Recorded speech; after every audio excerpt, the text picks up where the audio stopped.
versets 2 à 3. Et c'est de là où vous allez comprendre le sens du corps que nous allons nous revêtir. C'est un corps de gloire, un corps incorruptible, un corps qui ne connaîtra plus de problèmes, un corps qui ne connaîtra plus la famine, un corps revêtu de la majesté. Gloire au Seigneur, gloire au Seigneur. L'apôtre Jean dit ceci dans 1 Jean chapitre 3, verset 2 à 3. Écoutez la parole du Seigneur, je le lis au nom de Jésus. Amen. Bien-aimés, nous sommes maintenant enfants de Dieu. Ce que nous serons n'a pas été encore manifesté. Mais nous savons que lorsqu'il paraîtra, nous serons semblables à lui. Amen. Répétez là où vous êtes, dites, nous serons semblables à lui. Nous serons semblables à lui. Bien-aimés, quand nous croyons à la résurrection de la chair, cela veut dire que le jour où les chrétiens, une fois trouvé la mort sur cette terre, mais il va retrouver l'œuvre de la résurrection. Gloire au Seigneur. Il y a beaucoup d'enseignements qu'on peut donner à ces propos, parce que dans l'œuvre de la résurrection, il y a ce qu'on entend par la première résurrection. Et quand vous lisez Apocalypse, au chapitre 20, verset 5 à 6, il est dit, bienheureux ceux-là qui assisteront à la première résurrection, qui seront candidats à la première résurrection, car la seconde mort n'aura pas de force sur eux. En d'autres termes, je voulais dire qu'il y a une étape sur la première résurrection. L'étape de la première résurrection n'est réservée seulement qu'aux croyants, aux fidèles du Seigneur. Tandis que la seconde résurrection, ça c'est la résurrection des impies. Et cela, vous allez le remarquer maintenant dans le chapitre 20, verset 15 d'Apocalypse. Et vous allez vous retrouver que il y a encore d'autres personnes qui vont revenir à la vie, mais ces gens-là seront là pour le jugement. Il y a tant bien de questions que nous pouvons poser, mes frères. Alors, laissez-moi continuer cette lecture de 1 Jean. La Bible dit que jusque-là, ce que nous sommes n'a pas encore été manifesté. En d'autres termes, quand vous voyez un chrétien, ne dites-vous pas que c'est un malheureux, c'est quelqu'un qui va finir sa vie sur la terre, et c'est quelqu'un qui n'a aucune espérance. Je vous dis, nous avons de l'espérance. C'est pourquoi l'apôtre Paul dans Romains chapitre 8, verset 18, quand vous descendez jusqu'à la fin, il est en train de rappeler que la création tout entière est à l'attente de la gloire qui sera manifestée dans la vie des croyants. Mais bien aimé, les chrétiens ont une gloire cachée, une gloire qui va se révéler. Et Jean l'apôtre dit, ce que nous serons n'a pas encore été manifesté. Amen. Un jour, le monde connaîtra que les chrétiens, ceux qui ont donné leur vie à Jésus, ils ne sont pas comme nous. Ils sont différents. Même si nous tous, nous allons nous revêtir de corps de l'éternité, mais nous sommes différents. Différents parce que Dieu a toujours fait la différence. Rappelez-vous même lors du confinement en Israël, plutôt en Égypte, les enfants d'Israël avaient senti une différence. Et dans le camp des enfants d'Israël, il y avait la joie, tandis qu'auprès des Égyptiens, c'était la mort, les décès, des cris de malheur. Il y avait la lumière, tandis qu'au milieu du peuple de l'Égypte, il y avait les ténèbres. J'aime ce bien-aimé qui a chanté « Mauvaise façon de voir que quand quelqu'un va revenir à la vie éternelle, à une vie d'éternité, que cet homme-là puisse avoir encore le corps corruptible. Ce même corps que vous avez aujourd'hui. Non, non, non et non. Ça ne sera pas ce corps, mais ça sera le corps des anges. Rappelez-vous qu'il y a des anges qui sont déchus et qui attendent le jugement dernier. Rappelez-vous, mes frères, de cela. Le jugement pour l'éternité. Et alors, il y a des gens qui vont se revêtir de notre corps, un corps d'éternité, mais ces gens-là, ça sera pour un jugement éternel. Et Jésus va rappeler, il dit, lors de la résurrection, les gens seront semblables aux anges. Amen. Gloire au Seigneur, car les anges n'ont pas de sexe. Les anges n'ont pas besoin de se reproduire, d'avoir des enfants. Les anges n'ont pas besoin de se marier. Si vous avez besoin du mariage, mes frères, c'est sur la terre. N'attendez pas que non, au ciel, vous allez vous marier. Non, il n'y a pas de mariage au ciel, bien-aimés dans le Seigneur. Et en dehors de cela, c'est une vie pour l'éternité. Nous serons semblables aux anges de Dieu. Et c'est pourquoi l'apôtre Jean rappelle ceci. J'aimerais que nous lisions aussi l'apôtre Jean dans 1 Jean, chapitre 3, versets 2 à 3. Nous sommes dans l'épître de Jean. Fidèle à votre Dieu. Amen. Et c'est ce que le Seigneur avait répété. Bien-aimés, quand nous regardons à la résurrection de Christ, il y avait Thomas qui ne croyait pas. Est-ce Thomas a été l'unique personne à ne pas croire à la résurrection de la chair, à la résurrection de Christ?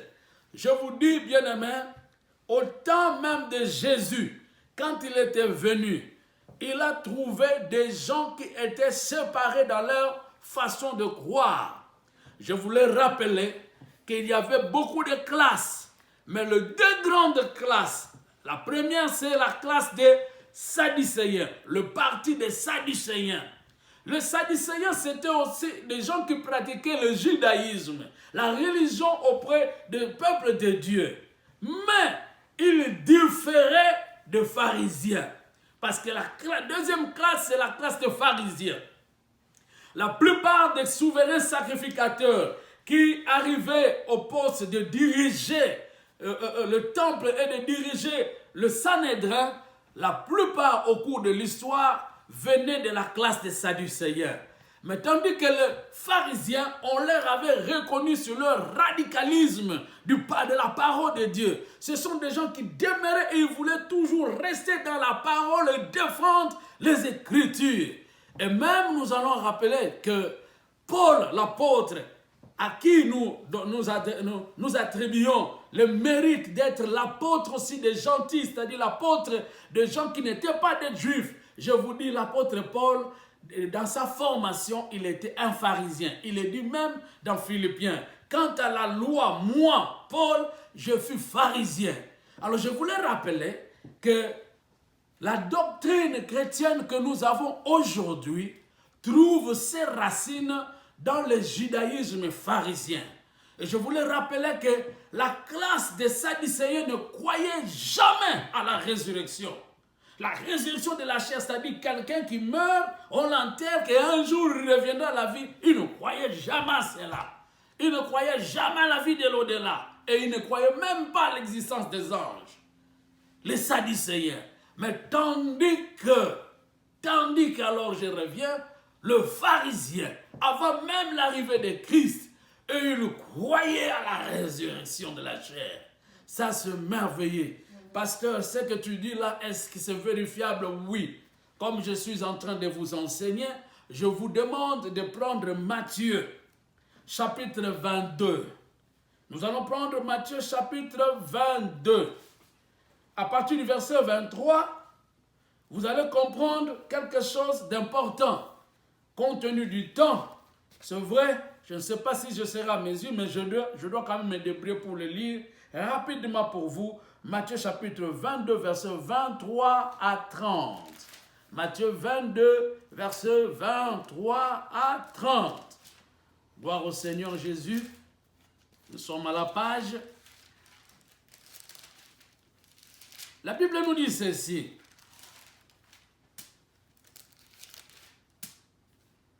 Le même jour, les Sadducéens qui disaient qu'il n'y a point de résurrection vinrent auprès de Jésus et lui posèrent cette question. Maître, Moïse a dit, si quelqu'un meurt sans enfant, son frère épousera sa veuve et ressuscitera une postérité à son frère. Or, il y avait parmi nous 7 frères. Le premier se maria et mourut. Et comme il n'avait pas d'enfant, il laissa sa femme à son frère. Il en fit de même du second, puis du troisième jusqu'au septième. Après eux tous, la femme mourut aussi. À la résurrection, duquel des sept sera-t-elle donc la femme? Car tous l'ont eu. Jésus leur répondit, vous êtes dans l'erreur, parce que vous ne comprenez ni les Écritures, ni la puissance de Dieu. Verset 30, le dernier verset. Car à la résurrection, les hommes ne prendront point de femmes, ni les femmes de Marie, mais ils seront comme des anges de Dieu dans le ciel. Gloire à Dieu, comme des anges de Dieu dans le ciel. C'est-à-dire, ils vont se revêtir de corps de gloire. Ils seront semblables aux anges. Les anges n'ont pas de frontières. Mais aussi, je voulais rappeler que les anges n'ont pas de sexe. Il n'y a pas de mari et il n'y a pas de femme. En fait, le problème de la résurrection de la chair doit être accepté par la foi. Et non chercher des processus scientifiques et enfin de le croire. Ne soyons pas comme Thomas qui voulait vérifier des choses sur le plan scientifique. Non, mais soyons seulement dans la foi ferme, tout en croyant sans vérifier. Et reconnaissons cela parce que le Seigneur Jésus n'a jamais menti. Tout ce qu'il a dit, c'est toujours vrai. Alléluia. Alors, écoutez mes frères, d'après ces récits, nous voyons aussi qu'il y a une classe de gens qui pratiquaient le judaïsme mais qui ne croyaient jamais à la résurrection. Ce qui fait qu'il y avait vraiment des débats houleux. Il y avait des problèmes, de couteaux poignants entre les pharisiens et les sadducéens, alors que tous faisaient partie du Sanhédrin. Qu'est-ce qu'il y a eu? Tellement que ces gens-là ne croyaient jamais à la résurrection, ils avaient des exemples qu'ils donnaient. Et le cas qu'ils avaient posé auprès du Seigneur Jésus-Christ, certainement, ils avaient essayé aussi de brandir ces arguments auprès des pharisiens. Alors les pharisiens n'étaient pas à mesure de bien répondre à cela. Voilà notre Seigneur Jésus-Christ qui a la connaissance de tout et qui sait tout. Lui en qui tout a été créé, il va bien expliquer le problème de la résurrection de la chair. Les sadducéens vont brandir leur exemple qu'ils avaient toujours brandi. C'est quoi? Ils vont dire que, oh Seigneur, si réellement les morts vont ressusciter, mais nous avons un cas que nous vous aimerions que vous nous convainquez si réellement la résurrection existe. C'est quoi? Ils ont dit, parmi nous, il y avait une femme qui s'est mariée à un homme, mais cet homme n'avait pas eu d'enfant avec lui. La loi du Lévira en Israël, c'était reconnu que quand vous vous mariez à une femme et que vous n'avez pas eu d'enfant, alors la dot la reste. Et tout le monde est appelé à jouir de cette dot, c'est-à-dire pour que un jour la femme puisse donner des enfants. Alors si le grand frère n'avait pas donné d'enfant et qu'il meurt, c'est le petit frère qui vient, qui va prendre la femme. Et cela est passé sur la vie d'une femme. Il y a eu 7 frères d'une même famille qui l'ont mariée. Et ces frères-là mouraient l'un après l'autre et la femme restait toujours en vie. Et alors cette femme est restée seule et à la fin cette femme n'avait pas eu aussi d'enfant, elle est morte. Alors les sadducéens ont dit, Seigneur, c'est toi qui crois à la résurrection de la chair. Dites-nous, après la résurrection, quand ils seront ressuscités, revenus à la vie, qui sera le mari à la femme? Parce que ça sera une femme avec 7 hommes. Mais bien aimé dans le Seigneur, quand Jésus a entendu ces gens-là, il a rigolé un peu, si je peux le dire. Permettez mes frères. Il a dit, mais je ne sais pas si vous comprenez la puissance de Dieu. Et vous ne comprenez ni les choses de Dieu, ni les Écritures. Vraiment, vous sadducéens, vous vous vantez, c'est bien. Mais je vous dis, vous êtes dans l'erreur. Pensez qu'à la résurrection, il y aura des mariages. Ça, c'est faux et archi faux. À ma résurrection. Celui qui croit que je suis ressuscité des morts. Mais mes frères, quand nous parlons en termes, je crois, à la résurrection de la chair, cela n'engage pas seulement le Seigneur Jésus. Jésus, notre Seigneur, nous a précédés.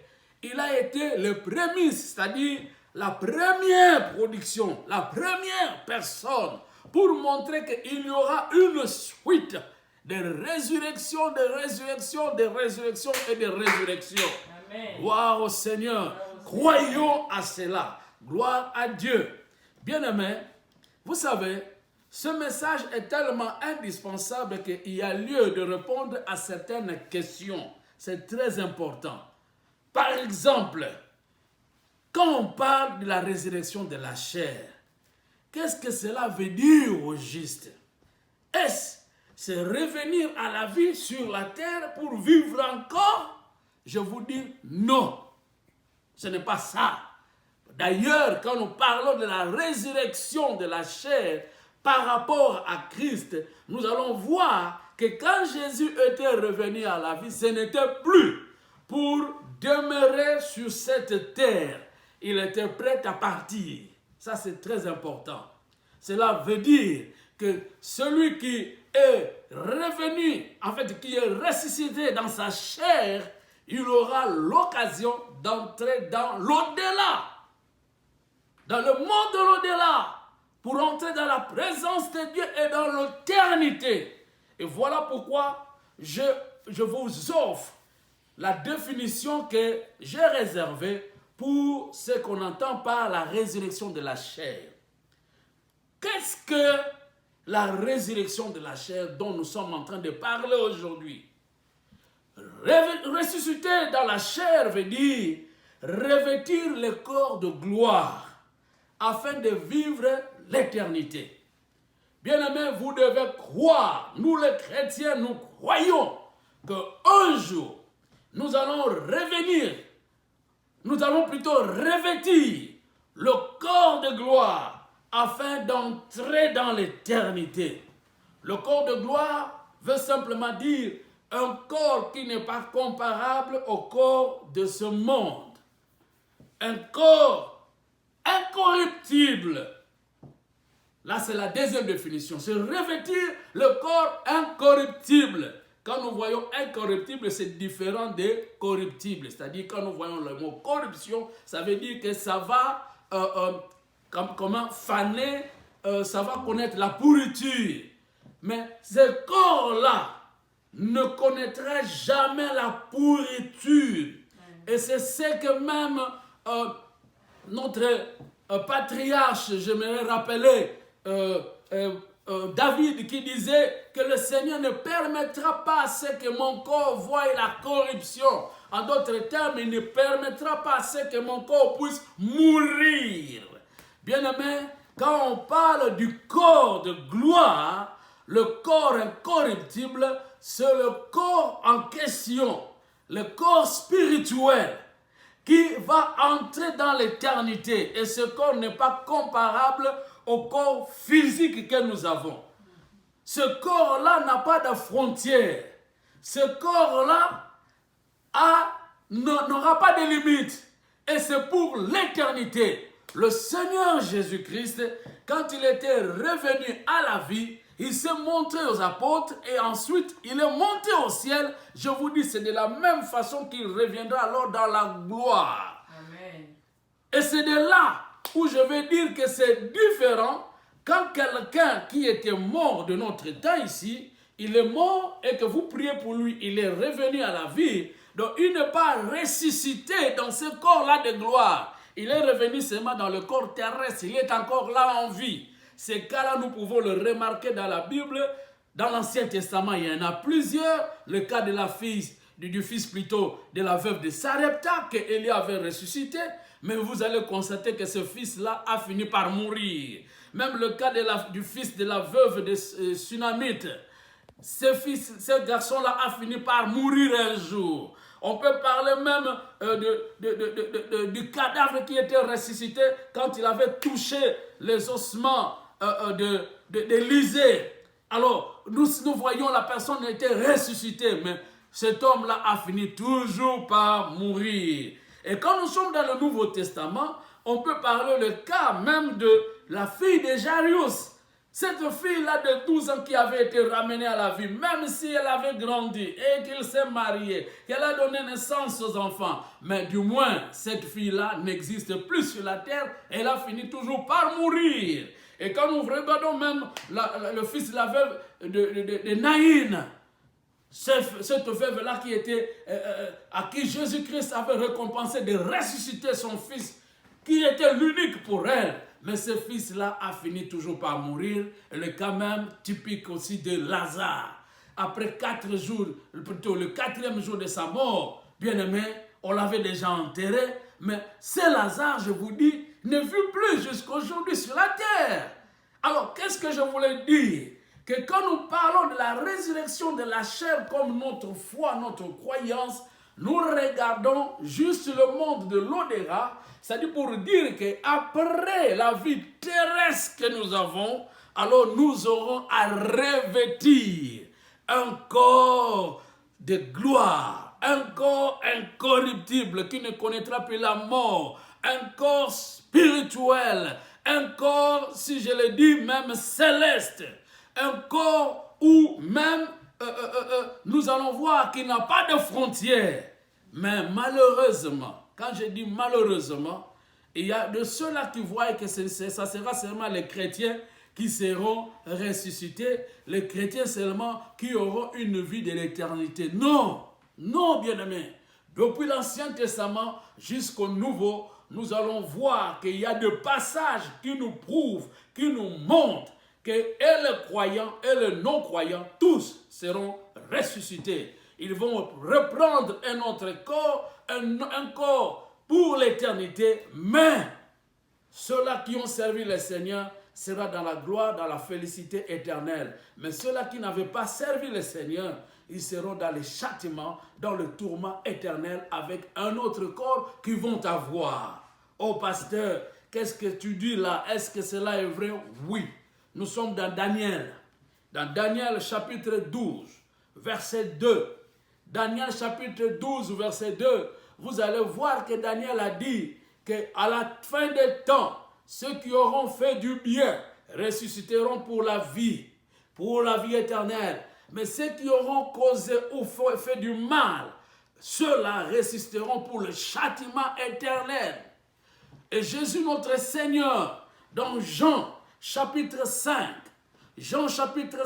versets 28 à 29, le Seigneur dit, ne soyez pas étonnés, car je vous dis, ceux qui sont dans le sépulcre, ils seront tous revenus à la vie. Ouf! Revenus à la vie. Ah, alors qu'est-ce qui va se passer? Le Seigneur dit, ceux qui auront fait du bien, ceux qui seront de fidèles, ils entreront dans la félicité céleste, dans la gloire céleste. Mais ceux-là qui étaient méchants, qui n'avaient pas donné leur foi en Dieu, quand ils vont ressusciter, ça sera pour le châtiment éternel.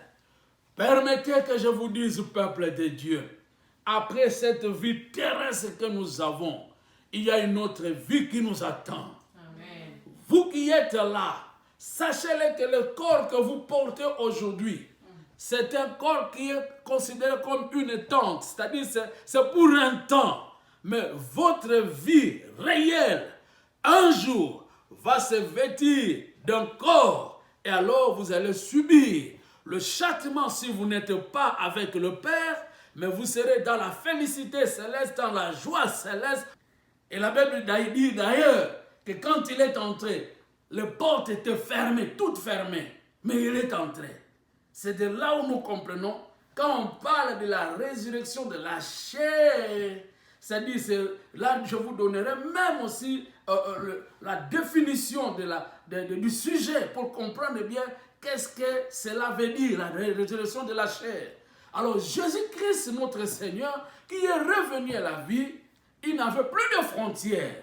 Il n'avait plus besoin qu'on lui ouvre la porte. Alors il est entré et puis il va appeler Thomas pour signifier qu'il a entendu tout ce qui s'est passé. Personne ne lui avait informé. Voici ce qui s'est passé. Voilà ce que Thomas a dit. Non, Lui, il connaît tout, il vous connaît, il vous sait, même quand vous endormez, même vous vous réveillez, et partout vous êtes. Le Seigneur le sait, connaît bien.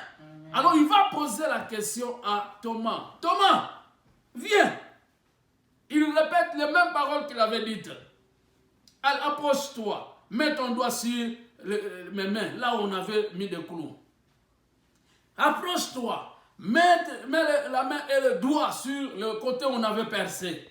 Bien-aimé, Thomas était dans le tremblement. Il a commencé à dire, mon Seigneur, mon Dieu, en d'autres termes, je regrette, I'm so sorry. Vraiment désolé sur tout ce que j'avais dit. J'ai compris maintenant que tu es Dieu. Acclamons tous le Seigneur. Alléluia. Alléluia. Alléluia. Et le Seigneur Jésus va dire à Thomas, parce que tu y as vu, tu y as cru, heureux celui qui n'a pas, ou heureux ceux qui ont cru sans pour autant voir. C'est très important. Bien aimé, il y a des gens, quand on parle sur la résurrection de la chair, ils se disent que moi je ne croirais jamais à cela. Si vraiment de pareilles circonstances arriveraient, que cela se produise en moi. Bien aimé, vous serez surpris que le jour où ça sera reproduit ou produit en vous, ça sera votre fin et même vous serez jeté en enfer parce que vous n'avez pas cru au Seigneur Jésus-Christ. La Bible dit que Jésus a dit « Heureux, heureux ». Ce message est tellement indispensable que tout le monde qui croit à la résurrection de la chair, il est d'office heureux. Il est d'office heureux. Et le terme heureux, quand on l'utilise en hébreu, ça veut dire béni. Béni. Celui qui croit à l'heure de la résurrection, il est béni. Il est béni. Et c'est pourquoi Jésus voulait rappeler à Thomas que tu étais resté dans la malédiction pendant que tu ne croyais jamais à ma résurrection. Mais sache-le, que tout le monde qui croit à ma résurrection, de grâce que le Seigneur l'avait aidé. Si Thomas restait toujours incrédule, je vous dis, Thomas allait aussi rater sa place. Mais de grâce, le Seigneur était venu à son aide pour l'amener encore à la croyance, l'amener encore à la foi. Peuple du Seigneur, si vous ne croyez jamais à la résurrection de la chair, permettez que je vous le dise. D'après les paroles du Seigneur Jésus, vous êtes sous la malédiction. Vous n'êtes pas bénis. Mais si vous croyez à cela, vous êtes bénis. C'est pourquoi Jésus a dit heureux. En d'autres termes, versets 24 à 29. Je rappelle que notre titre, notre thème, c'est « Croyons à la résurrection de la chair ». Depuis de longues années, l'Église, je dirais même vers le 4e siècle, l'Église a fait cette déclaration que je crois à la résurrection de la chair. Ça, c'est très important. Bien-aimés dans le Seigneur, il est utile de vérifier tout ce qui sera dit aujourd'hui dans les Écritures parce que j'enseignerai aujourd'hui. Je vais enseigner et voilà pourquoi je vous demande de me suivre attentivement et même s'il y a possibilité d'écrire, alors veuillez noter. Jean chapitre 20, versets 24 à 29, je lis la version le second. La parole du Seigneur dit ceci. Thomas, appelé Didyme, l'un des 12, n'était pas avec eux lorsque Jésus vint. Les autres disciples lui dirent donc, « Nous avons vu le Seigneur. » Mais il leur dit, « Si je ne vois dans ses mains la marque des clous, et si je ne mets mon doigt dans la marque des clous, et si je ne mets ma main dans son côté, je ne croirai point. » Bien-aimés, nous voyons quelque chose de scandale. Un des apôtres, un des envoyés que le Christ préparait, Thomas, appelé Didyme, mais qui dit, je ne croirai jamais. En d'autres termes, je ne peux pas croire à la résurrection de la chair de Jésus. Bien-aimés dans le Seigneur, c'est très important. Et c'est pourquoi je vous invite tous aujourd'hui à me suivre attentivement. Alors je ne croirai point. Le verset 26 dit ceci. 8 jours après, oui, aujourd'hui c'est 7 jours après la célébration de la Pâque. La semaine passée, nous avons célébré la Pâque. Et alors, 8 jours après que le Seigneur est apparu à ses disciples, alors que Thomas était absent, alors 8 jours après, les disciples de Jésus étaient de nouveau dans la maison. Oh, dans le confinement, dans la maison. Ils étaient dans la maison et Thomas se trouvait avec eux. Jésus vint, les portes étant fermées, se présenta au milieu d'eux. Jésus s'est présenté au milieu d'eux. Gloire au Seigneur. Jésus vint. Je reprends le verset 26. 8 jours après, les disciples de Jésus étaient de nouveau dans la maison et Thomas se trouvait avec eux. Jésus vint, les portes étant fermées, se présenta au milieu d'eux et dit, « La paix soit avec vous. » Gloire au Seigneur. Verset 27. Puis il dit à Thomas, « Avance ici ton doigt et regarde mes mains. Avance aussi ta main et mets-la dans mon côté. Et ne sois pas incrédule. » Ne sois pas incrédule. Si je dis croyons à la résurrection de la chair, c'est parce que le Seigneur ne veut pas que nous soyons des incrédules. Alors ne sois pas incrédule, mais crois. Gloire au Seigneur. Le verset 28 dit, Thomas lui répondit, « Mon Seigneur et mon Dieu. » Cette expression-là, c'est pour la première fois que Thomas l'a prononcée. Il ne savait pas pourquoi, mais étant un juif, étant un enfant d'Israël, bien instruit, il savait qu'il ne pouvait pas appeler Jésus-Christ Dieu s'il n'y avait pas de signes qui pouvaient montrer que Jésus était réellement Dieu. La Bible nous dit dans Romains, chapitre 4, verset 15, il nous dit que c'est l'œuvre de la résurrection qui a fait que Jésus soit reconnu qu'il est Dieu. En d'autres termes, qu'il est différent de tous les hommes de la terre. Voilà la différence. Pourquoi? Parce qu'il a vaincu la mort. Alléluia. Gloire au Seigneur. Amen. Alors Thomas va dire, mon Seigneur et mon Dieu. Jésus lui dit, parce que tu m'as vu, tu y as cru.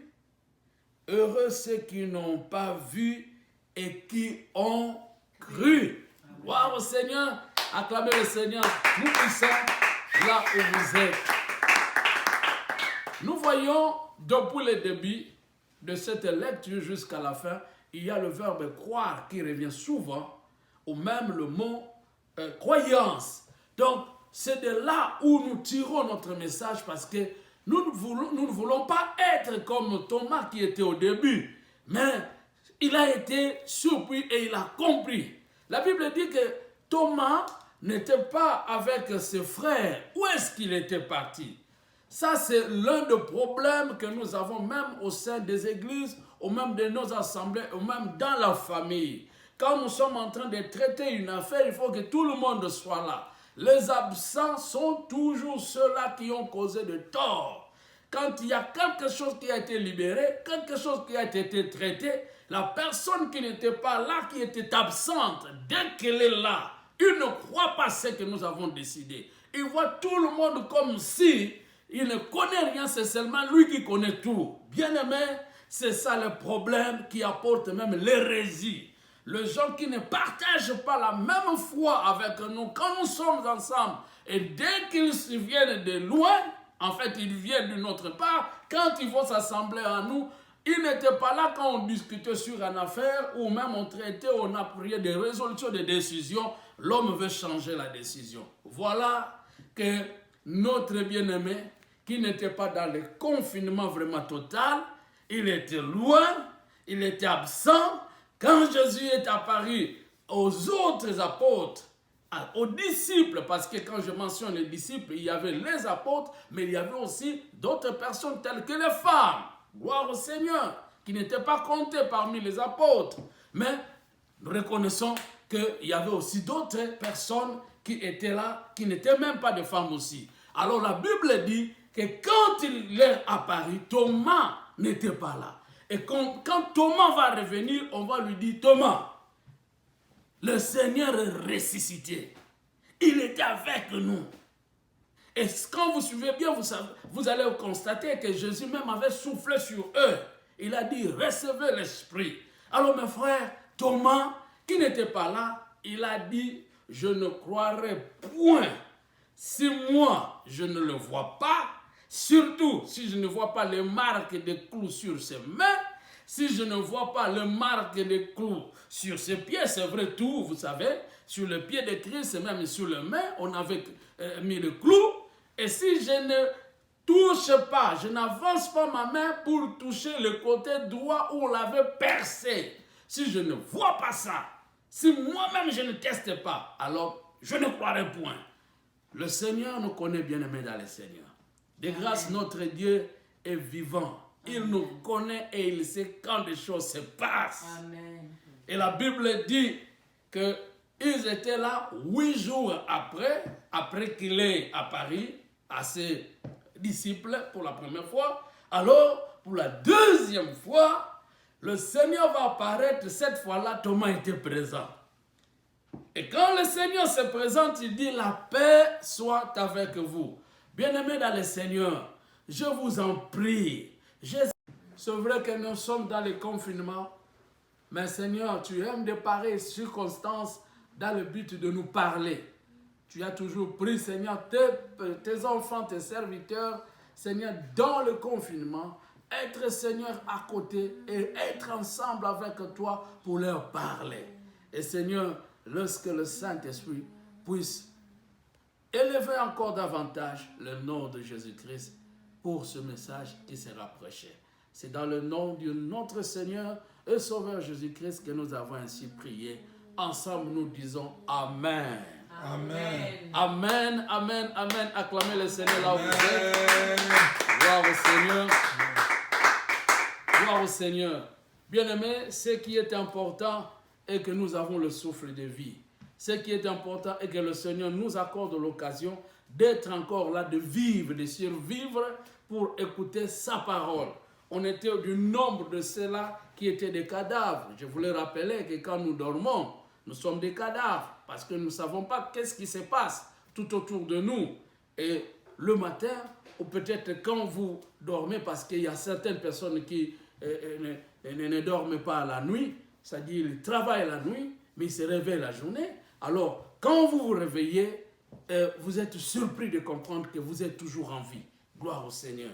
Alors, c'est ce que je voulais rappeler à tout le monde, au peuple du Seigneur, que c'est une belle occasion, car le Seigneur vous accorde la vie aussi, le moment de l'écouter, parce que nous vivons aussi de la parole. Gloire au Seigneur. Gloire au Seigneur. Alors, quel message que j'ai apporté aujourd'hui au peuple du Seigneur, à tout le monde, aux hommes de toute la terre qui vont nous écouter. Bien-aimés, la parole d'aujourd'hui, c'est une sorte d'apologie. Une apologie, c'est juste une croyance, une doctrine qu'on est en train de défendre. Alors, aujourd'hui, je me tiens devant vous, dans le nom du Seigneur Jésus-Christ, pour défendre une des doctrines, une des croyances, un des enseignements que le chrétien accepte, croit. C'est quoi? C'est la résurrection. Alors mon thème d'aujourd'hui, c'est « Croyons à la résurrection de la chair ». Croyons à la résurrection de la chair. Moi, je le crois et je vous invite tous, vous qui êtes en train de m'écouter, de croire ensemble avec moi sur la résurrection de la chair. Cela a des impacts. C'est très important. Ça sera une bénédiction pour vous. Et j'ai un passage clé, le passage que j'aimerais lire ensemble avec vous. C'est Jean chapitre 20, versets 24 à 29. Force et puissance à toi pour l'éternité, Papa. C'est dans le nom de Jésus-Christ que nous t'avons ainsi prié. Avec action de grâce, nous disons ensemble, gloire à toi, Père éternel. Gloire à toi, Père éternel. Oui, bien-aimés, nous nous approchons au temps de la parole de Dieu. Chacun de nous va demander à Dieu de lui ouvrir l'intelligence. La Bible dit qu'à la résurrection, après la résurrection de Christ, le Seigneur a rassemblé ses apôtres, alors il leur ouvrit l'intelligence afin qu'ils comprissent les Écritures. Bien-aimés, nous voulons que le Saint-Esprit nous ouvre les yeux spirituels et l'entendement spirituel, comme aussi le psalmiste disait. La présence de Dieu dans la louange, en adorant, en élevant nos voix, la Bible dit que tout ce qui respire loue le Seigneur, loue l'Éternel. Alors recevez cette occasion, une bonne occasion que le Seigneur vous accorde, une opportunité pour l'adorer encore une fois. Adorons le Seigneur, élevons tous nos voix. Alléluia. Ô tendre Père, le ciel c'est ton trône et la terre c'est ton marchepied. Papa, je me suis présenté devant toi dans le nom de Jésus. Je me présente dans le nom de Jésus. Sans Jésus, je n'ai pas accès auprès de toi. Père éternel, c'est grâce au sacrifice du calvaire, là où le sang de Jésus avait été répandu, car sans effusion de sang, il n'y a pas de pardon de péché. Je reconnais, mon Dieu, mon roi, que sans Jésus, sans le sang de Jésus, je suis un pécheur qui mérite une condamnation. Mais grâce au sang de Jésus, j'ai cette liberté, ce libre accès auprès de ton royaume, auprès de ton trône, avec tous mes frères et sœurs qui sont en train de me suivre maintenant. Père, nous entrons dans ta présence pour louer ton Saint-Nom, car la Bible déclare, entrez dans ce parvis avec des louanges. Oui, nous entrons, Seigneur, avec des louanges, avec des chants d'allégresse, pour te magnifier, éternel notre Dieu. Tu sièges au cœur des anges, au cœur de louanges. Tu règnes pour l'éternité en éternité. Le Dieu élevé au-dessus de tout. Notre Père céleste alors, élevé en dignité, en puissance, en gloire. Seigneur éternel, nous t'élevons encore une fois pour ce moment, car aucune force, aucune domination, aucune puissance ne pourra s'élever contre toi. Seigneur, le ciel est ton trône, la terre est ton escabeau, ton marchepied. Et Seigneur, tu domines dans les cieux et sur la terre. Seigneur, rien ne peut s'opposer à ta volonté et rien ne peut s'égaler à toi. Ô éternel notre Dieu, merci encore Seigneur pour ce bon moment. Le temps que tu nous offres, nous voulons palper la gloire de ton Saint-Nom, comme nous venons de le chanter. Seigneur, quand je considère l'univers entier que tu as créé à ton pouvoir, Seigneur, je dis que tu es grand. Et ton peuple dit que tu es grand. Seigneur, tout le monde dit que tu es grand, élevé au-dessus de tout. Et tu règnes pour l'éternité en éternité. C'est grâce au sang de Jésus que nous approchons pour dire merci pour le salut, merci pour la vie, merci Seigneur pour le souffle aussi que tu nous donnes, merci pour la santé, merci pour la journée et merci pour cette occasion parce que Seigneur tu veux que nous puissions communier avec toi, t'écouter. Le ciel d'azur, les éclairs, les tonnerres, l'éclair matin ou les ombres du soir. De tout mon être, alors s'élève un chant. Dieu tout-puissant, que tu es grand. De tout mon être, alors s'élève un chant. Dieu tout-puissant, que tu es grand. Quand par le bois, quand par le bois, ou la forêt